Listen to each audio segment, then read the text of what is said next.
What's up, everybody? It's King Aries, host of the podcast, The Chill Spot. Listen, I wanted to talk to you a little bit about Anchor. If you haven't heard about Anchor, it's the easiest way to make a podcast. So I started out with Anchor about a month and a half ago. It's very easy to use. It's very streamlined. If you're looking to start a podcast, please start out with Anchor. There's creation tools that allow you to record and edit your podcast right from your mobile phone and your computer. Anchor will distribute your podcast for you. So like if you want to have people listen to it from Spotify, Apple Podcasts, and all of that, Anchor will do that for you. They will actually distribute it for you. You can make money from the podcast, like no lie, like I'm really telling the truth. You can make money from this podcast with no minimum listenership. It's everything you need to make a podcast in one place. So download the free Anchor app, or you can go to anchor.fm to get started. Peace.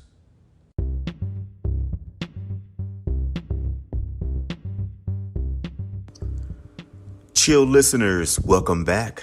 Happy Saturday to everyone. It's your host, King Aries, back with another episode. If you are new here, welcome to the family. We're happy to have you. Happy that you decided to check us out. I think this is season 2, and I want to say that this is episode 10. I told you all in one of my previous episodes that sooner or later I'd lose count on the episodes, right? But really, I do believe that we're now on episode 10 of season 2. So hope everyone's weekend is going well. It's a beautiful day here in Metro Atlanta. I hope that the weather where you are is just as gorgeous as it is here in Georgia.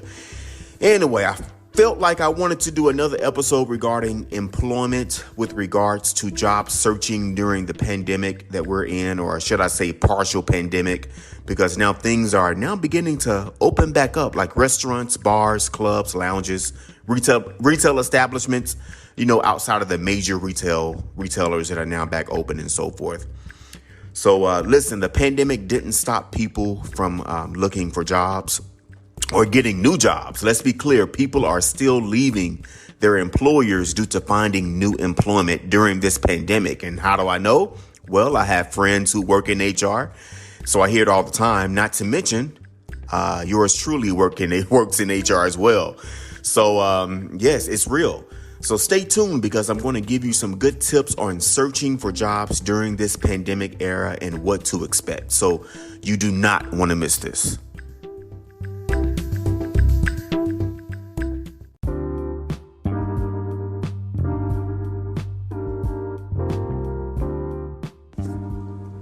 All right, so let's not pretend as if we don't know that unemployment rates due to COVID-19 are through the roof still. I know that restaurant workers, hospitality workers are back on their jobs and retailers are back, but there are still millions of people who were laid off because the companies just weren't getting the continual revenue to keep employees on payroll. So with that, people are indeed looking for work. So there are some things that we have to keep in mind for those of us who are looking for jobs actively when searching for new employment. And along with that, job tips. So please know, although I titled this episode Searching for Jobs During the Pandemic, the same would apply even if we weren't in this pandemic as well. I first want us to know that just because a company is hiring for a position, it does not necessarily mean that they're looking to bring someone in ASAP. So have you ever applied for a position and it took weeks and weeks and weeks to hear something back? Like, I know I've been through that before. I know every one of us have experienced something very similar to that. There's a variety of reasons why that happened. So I just wanted to kind of cover those few reasons. And there are more, but this seems to be the most common.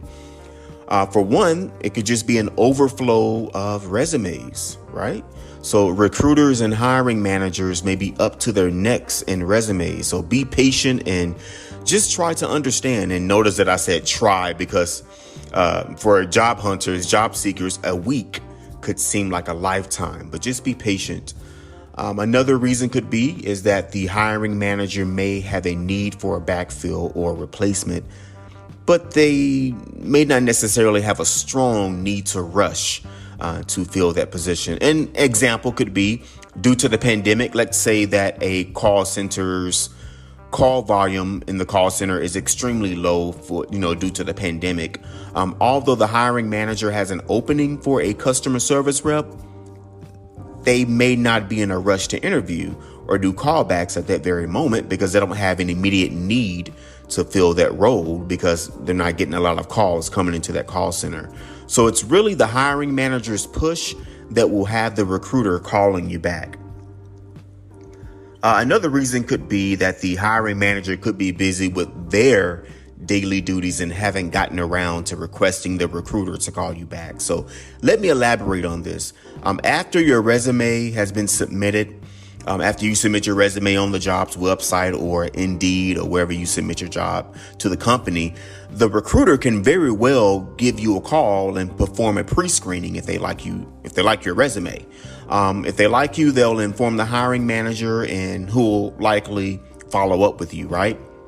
Well, the big question is going to be whether the hiring manager gets around to calling you back. Although the recruiter can light a little fire under the hiring manager and be like, hey, listen, call this person back.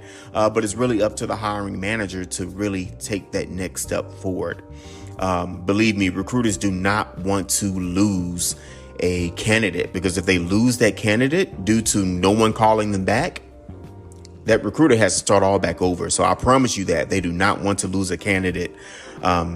We recruiters hate starting all over again. That's happened to me a few times where I got this awesome candidate. I get to the hiring manager and go, hey, here's the resume of this great candidate that I talked to. Can you please call them back? And a week has gone by and they haven't called them back. Well, in the meantime, the candidate has already gotten another job or they're already at the end of an interview process and they're no longer interested in the position. So I often get the question from job seekers asking, is it okay to follow up with the employer after they've submitted their resume online or in person? And my answer to that is absolutely. There's absolutely nothing wrong with a follow-up. Following up to the recruiter will likely turn their attention to your resume. So if your resume fits the skill set of their needs, it's even better. Now, I will say this. Let's make sure that we're not calling them day after day after day because it could be a turnoff to the recruiter and the hiring manager. And the recruiter can most likely file your resume, if you know what I mean. They can file it and basically put you in the no pile. No thank you pile. So let's keep all of these things in mind and it'll help ease your mind and hopefully help you understand the timing of how things work.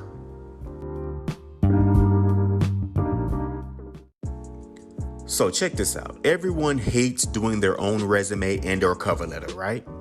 You have to sit there and think of all these great things to say about yourself and how to say it on paper. Well, you should let Career Head Start do all of that for you. Career Head Start is a resume writing service that takes all the brain cramming away from you and gives it to the folks who are ready and able to do it for you. They're fast, reliable, professional, and always ready to assist. You can find them on Facebook just by searching for Career Head Start or send them an email if you're interested to careerheadstart@outlook.com. Again, that email address is careerheadstart@outlook.com. Career Head Start. It's simple, affordable, and there when you need their services.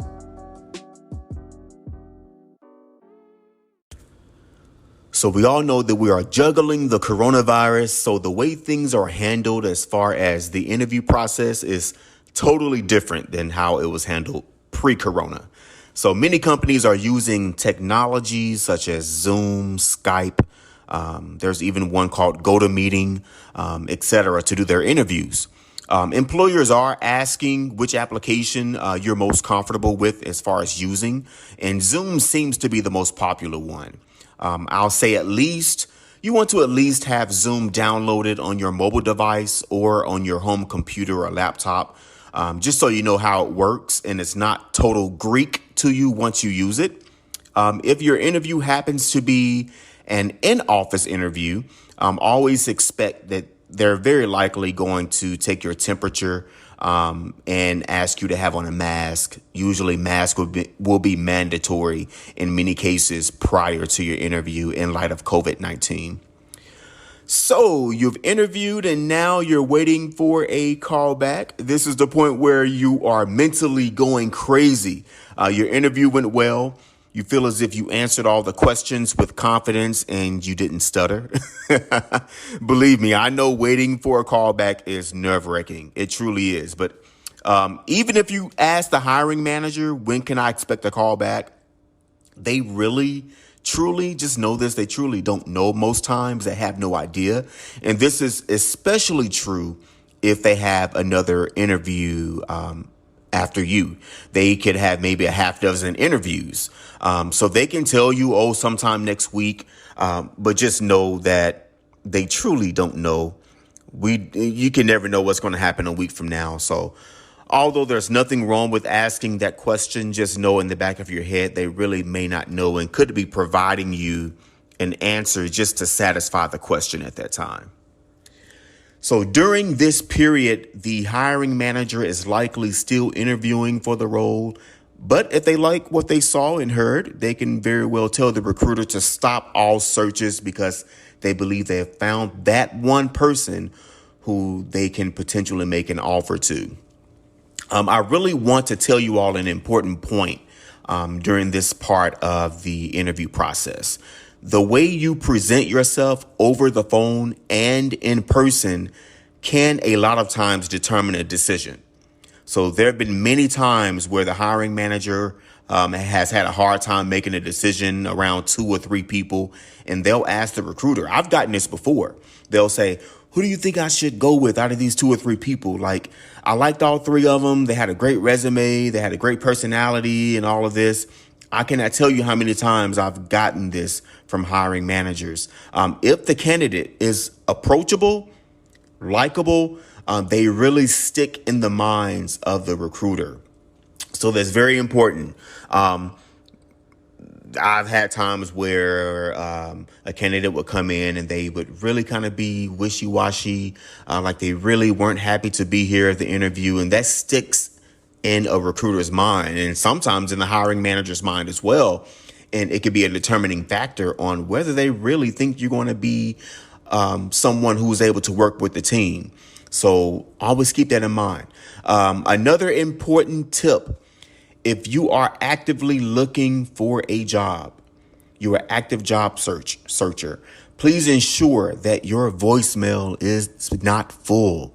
Make sure your voicemail box is not full. So, and I say that because I can't tell you how many times I've passed over a candidate because I could not contact them. Their voicemail box was constantly full, countless times.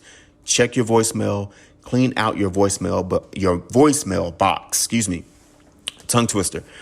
Also, make sure your voicemail is set up. I've talked with other recruiters who move on to the next candidate and will not try any more than maybe once or twice before, hey, it's time to move on. So please clean out your voicemail box. Another important tip, and this is more of a job interviewing tip. I'll tell you a little story. My last 2 jobs that I applied for and got the offer, and I'm telling you this because both hiring managers told me this, was because during the interview, I brought samples of my prior work to the interview. Give you an example. I interviewed for a corporate trainer position back in 2014. So I brought with me a presentation that I created. I think it was around effectively managing your time at work, something around there. That example of my work alone is what ultimately got the job outside of my great personality and professionalism, right?